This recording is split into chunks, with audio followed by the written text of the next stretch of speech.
Haha! Je commence la journée sur la bonne humeur avec une toune de Jeans Bleu Jeans. Bleu Jeans Bleu.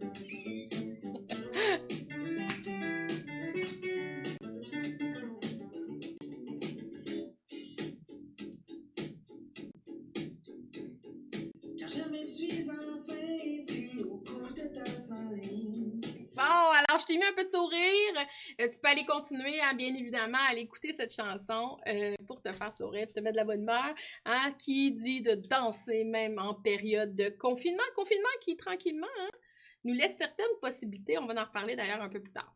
Alors, j'espère que tu vas bien, deuxième cycle, troisième, quatrième année. Encore un plaisir de commencer cette belle semaine avec toi. Cette semaine, ce sera une thématique enquête policière. Bien oui, hein, ça fait référence à un passé à moi et donc ça me parle particulièrement. Durant la semaine, plein de belles choses à te faire découvrir, des enquêteurs connus, les chiens policiers aussi. J'aurai la chance de m'entraîner aussi avec une policière qui nous parlera aussi de son métier. Alors, et tout au long de la semaine aussi, je vais te donner une enquête que tu devras essayer de résoudre à l'aide d'énigmes et d'indices. Commençons donc avec des personnages style détective, ou en tout cas des personnages qui ont des enquêtes à mener et qui ont certainement retenu ton attention au courant des dernières années. Alors, je te présente à l'instant le premier personnage qui est Tintin. Oui, bien évidemment, Tintin mène des enquêtes durant, que ce soit une série télévisée que tu as écoutée ou que ce soit des bandes dessinées. Et c'est donc un reporter et lui, avec son manteau d'enquêteur, est toujours accompagné de son allié. Oui, parce que ce que tu dois savoir, c'est que la majorité des héros, hein, comme ça, ont un allié, ont des opposants, oui, bien évidemment, mais aussi un allié, donc un personnage, que ce soit dans ce cas-ci, de Milou, qui est un animal qui devient son allié pour réussir à résoudre les enquêtes, mais ça peut être aussi un autre personnage humain, disons, qui l'accompagne. Alors, Tintin, très populaire, hein, entre autres, pour ses bandes dessinées. Si je continue avec un autre personnage qui a inspiré beaucoup la littérature, c'est donc... Ah, avant tout, regardons un petit extrait de bande dessinée, pourquoi pas, juste pour te parler un peu de la caractéristique, hein, d'un personnage détective. Alors, on voit Milou et Tintin qui se promènent et ils s'arrêtent devant une poubelle. Milou essaie de fouiller et reste pris dans un canage. Et Tintin lui mentionne évidemment, cela devait arriver un jour. Avec ta vilaine habitude d'explorer les poubelles, est-ce que je fouille dans les poubelles, moi?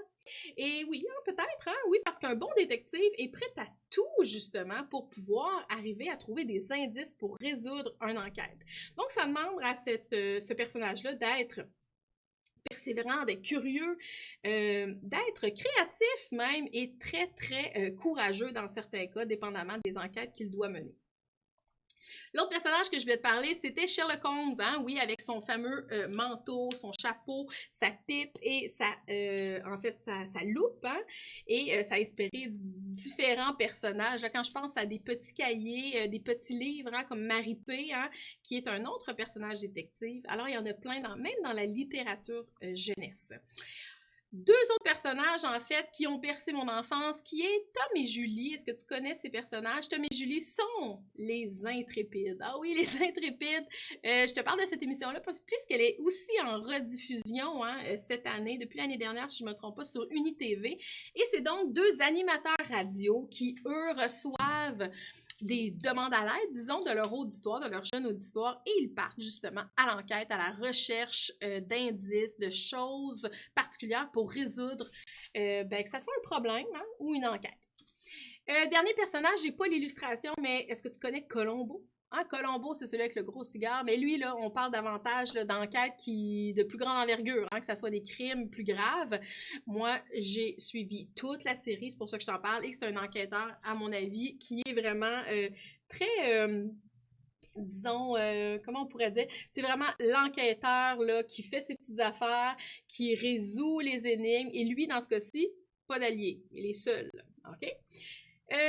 Maintenant que je t'ai parlé d'enquête, passons à ce qui nous intéresse encore plus aujourd'hui. Oui, oui. Le lundi, c'est la règle orthographique et on voit nos mots de vocabulaire de la semaine. Inspiré, j'ai essayé de notre thématique.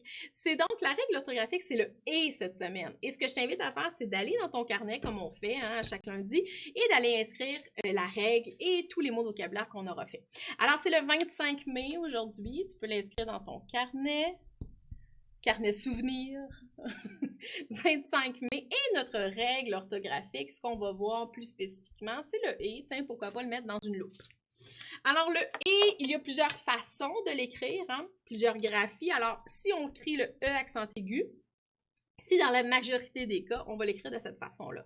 Si on pense à une autre façon, ça pourrait être le « er », et dans ce cas-ci, c'est dans les verbes à l'infinitif. Verbe à l'infinitif. Infinitif, oui. Et tu te souviens peut-être d'une stratégie que ton professeur t'a peut-être enseigné, qui est, par exemple, ne pas parler. Alors, si on est capable de mettre ne pas, on va écrire parler, ER. C'est donc des verbes du premier groupe. Maintenant, si tu entends tier comme ça, là, ou t comme ça, dans ce cas-ci, ça va s'écrire avec un E accent aigu, même si c'est des mots féminins. Parce que, à la base, des mots féminins qui finissent par « et », féminin, qui finissent par « et » vont s'écrire « e » accent aigu, « e ». Alors, tu vois, il y a des contradictions, hein? « E » accent aigu, « e » pour les mots à féminin. Par contre, il y a certains mots féminins qui finissent comme ça ou avec « t », et donc, on va mettre juste le « e » accent aigu. Est-ce que j'en oublie? Ben, en fait, il y a toujours des petites exceptions, chers Français. On a le, par exemple, EZ, ED. On a même EF qui s'écrit aussi dans certains mots auxquels je pense. Alors, on est prêt? On fait donc notre liste orthographique concernant cette règle-là. On y va alors avec assez, avec clé, découvrir. On poursuit avec chuchoter, observer, rendez-vous. Et là, troisième année, hein, moi, je te donne toujours un petit défi supplémentaire, puisque je sais qu'il y a des mots comme ceux que je suis en train d'écrire en ce moment, là, c'est des mots qui sont à maîtriser en quatrième année. Hein, mais puisque tu fais partie du même cycle, là, je te lance le défi de les maîtriser toi aussi. Comme détective, là, c'est un mot de quatrième année. Vérité. Quand je te dis ça, je ne sais pas si tu comprends bien, hein, quand je te dis que c'est un mot de quatrième année, ça veut dire, oui, tu as le droit de l'écrire, mais si, par exemple, dans un texte, tu ferais une faute d'orthographe, hein, tu l'écrirais de façon incorrecte, ton enseignant ne pourrait pas te pénaliser pour ça parce que tu as jusqu'à la quatrième année pour le maîtriser. Est-ce que ça veut dire que tu ne peux pas l'utiliser? Non, non, non.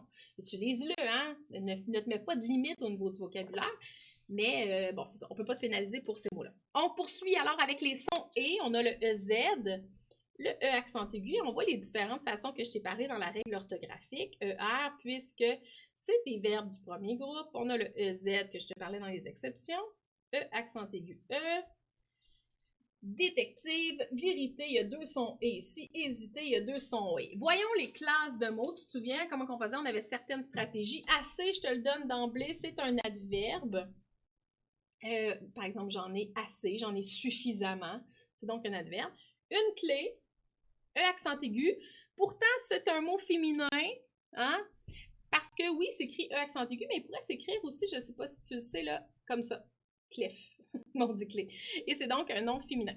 Découvrir, alors c'est un verbe parce que je pourrais dire ne pas découvrir.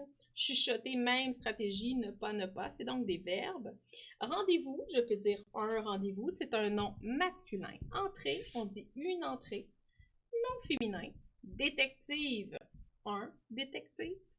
Nom masculin. Vérité, hein, ça fait partie de la règle ici, là. T, alors même si c'est un mot féminin, une vérité non féminin. Et finalement, hésiter, c'est donc un verbe, je pourrais dire ne pas hésiter. C'est un verbe à l'infinitif, comme ici. Ça va pour ça, j'essaie de te laisser un peu le temps d'écrire tout ça, mais sinon, tu le sais, hein, tu peux réécouter comme tu le veux les capsules, parce que depuis le jour 1, sont en rediffusion, en fait, sont possibles de consultation à l'infini. Alors, ça va pour ça?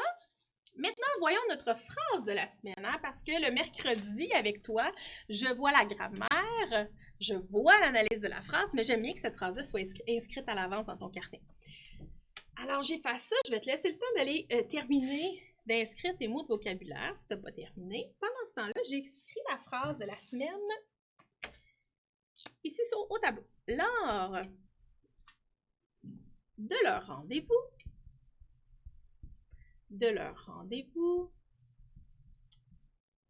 virgule, les témoins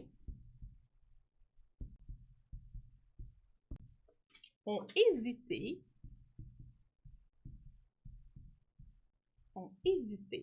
à chuchoter la vérité au détective. Alors, lors de leur rendez-vous, les témoins ont hésité à chuchoter la vérité au détective. Point. Alors, t'inscris cette phrase-là dans ton carnet. Nous allons, tu laisses dormir, tu laisses s'ennuyer, puis on va revenir mercredi pour cette phrase-là. Je te dis ça, mais par contre, si ça te tente là, de prendre l'avance, d'essayer de l'analyser, trouver les groupes du nom, le groupe du verbe, trouver les fonctions aussi, tu peux tenter la chose. Hein? On va commencer notre capsule mercredi avec l'analyse de cette phrase-là. C'est bon pour ça? J'ai fait ça. Mais je vais commencer avec les mots. Et j'en viens à te parler de notre fameuse enquête que tu vas mener, en fait. Je vais donc te lire, te raconter la mise en situation et je vais te présenter ensuite l'énigme qui te permet d'avoir un premier indice demain. Alors, je vais t'afficher à l'écran une illustration qui va t'inspirer et je te raconte ça. Alors, vol de vélo, c'est parti, la voici. Alors, on se trouve dans un parc et c'est donc l'histoire de Léo, c'est donc une histoire fictive, hein, tu comprendras, et c'est l'histoire de Léo qui, lui, en peut plus. Hein. Ça fait 8 semaines qu'il est enfermé chez lui, ne voit pas ses amis, et là, on a annoncé vendredi un certain déconfinement, hein, où est-ce qu'on a la possibilité de se réunir à 2 mètres de distance avec nos amis, maximum de 10, et il se retrouve donc au parc pour un petit pique-nique. Et donc, il prend son vélo, prend son sac à dos, se rend avec son lunch au parc. Arrivé au parc, appuie son vélo sur la clôture parce qu'il n'est pas très loin. Va rejoindre ses amis Boris et Sandrine et s'assoit. Bon, là, ils discutent, hein, ils ne voient pas le temps passer. Il fait beau, mangent leur pique-nique. Après un certain moment, ben, c'est l'heure de partir. Et Léo se lève pour aller chercher son vélo. Puis de vélo. Disparition du vélo. Au lieu de prendre panique, les 3 amis décident de mener l'enquête, essayer de trouver des indices qui vont peut-être leur donner la réponse à cette disparition. Et donc, ils vont consulter des gens sur place, vont regarder les lieux, hein, ils vont essayer de trouver des indices. Alors aujourd'hui, ce que je fais, c'est que je te lance une première énigme. Tu dois, dans la journée, essayer de la résoudre. Et demain matin, ou en fait le moment que tu écouteras demain la capsule, je te donne l'indice pour essayer de cerner qui est le suspect, en fait, le coupable de ce qui s'est passé. T'es prêt? OK, je te mets ça à l'écran. Alors, voici l'énigme à résoudre pour aujourd'hui. Résous le problème en ne bougeant qu'un seul bâton. Bien évidemment, quand tu regardes l'équation, 5 plus 7 égale 2, c'est faux. Tu dois donc prendre un des petits bâtonnets qui se trouvent dans les nombres, dans les signes aussi mathématiques, et tu dois le déplacer pour me donner une équation qui est vraie. Tu as le droit à bouger seulement un petit bâtonnet. Je te laisse à l'écran encore. Tu essaies de résoudre ça, tu notes hein, peut-être dans ton carnet que ça soit le problème, l'énigme ou simplement la réponse parce que tu l'as déjà trouvé. Et on en reparle demain pour que je puisse te donner la réponse à cette énigme et te donner le premier indice. Ça va pour ça? C'est un bon petit défi? OK, alors quelques secondes pour te parler de Lou Pascal Tremblay hein, qui vient me rencontrer demain à 16h30 en direct hein, avec toi sur un Facebook Live. Et je t'en ai parlé un petit peu jeudi, hein, Lou Pascal Tremblay, lui, a un parcours, en fait, il a une formation en voix, donc il est capable de faire les voix commerciales, hein, les voix sous les personnages de films, hein, peut-être dans les traductions. Il a donc aussi, il a été connu aussi pour des séries, la série Jérémie, il a joué dans des films, il est réalisateur, alors plein de choses hein, qu'il a fait durant son parcours. Et il va venir s'entretenir avec nous justement de ce qu'il faut pour être un comédien, de son parcours à lui, comment il vit le confinement. Et ça m'amène à te lancer Un concours, pourquoi pas? Ben oui, un concours où est-ce que je vais choisir un élève qui enverra sa candidature pour être celui qui va se joindre à moi pour m'entretenir avec Lou Pascal. Alors, comment tu fais ça? Ben, sous la publication concours, tu vas essayer de m'envoyer ta candidature. Il me faut ton nom, ton âge, hein, peut-être ton degré scolaire, d'où tu viens, et pourquoi pas m'envoyer une petite vidéo hein, qui me montre tes talents, peut-être comme intervieweur, intervieweuse. Et sinon, ben, en fait, tu m'envoies ta candidature pour me montrer ton intérêt à participer à cette entrevue en direct. Alors, sinon, ben, tu m'envoies des questions, hein? Ça, c'est intéressant que je puisse pouvoir lui poser. Et comment tu fais ça? Tu fais le hashtag la classe en ligne, comme à l'habitude, avec le A commercial succès scolaire pour que je puisse identifier parmi toutes les publications celles reliées à l'entrevue. Je te laisse sur un défi en fait qui va peut-être inspirer les jeunes à la maison, un défi des livres de lecture de romans, d'albums, de BD policières ou policiers, ok? Alors, tu te prends des livres de lecture, que ça soit, hein, tu te souviens, il y a quelques semaines, on l'avait fait en mettant justement ton album ou ton livre, ton roman devant ton visage pour nous montrer ce que tu lis en lien avec le thème de cette semaine, qui est la littérature policière. Sinon, ben, nous faire part aussi peut-être de films que tu as vus, de séries ou justement d'autres romans hein, en nous en parlant. Alors d'ici là, je te souhaite une magnifique journée. N'oublie pas de résoudre mon enquête, mon énigme hein, pour avoir le droit à un indice. Tu m'envoies tes questions pour le Pascal. Tu m'envoies aussi ta candidature si tu es intéressé à te joindre à moi. Et sinon, ben, je te souhaite une magnifique journée. On se voit demain dès 8h. Bye bye!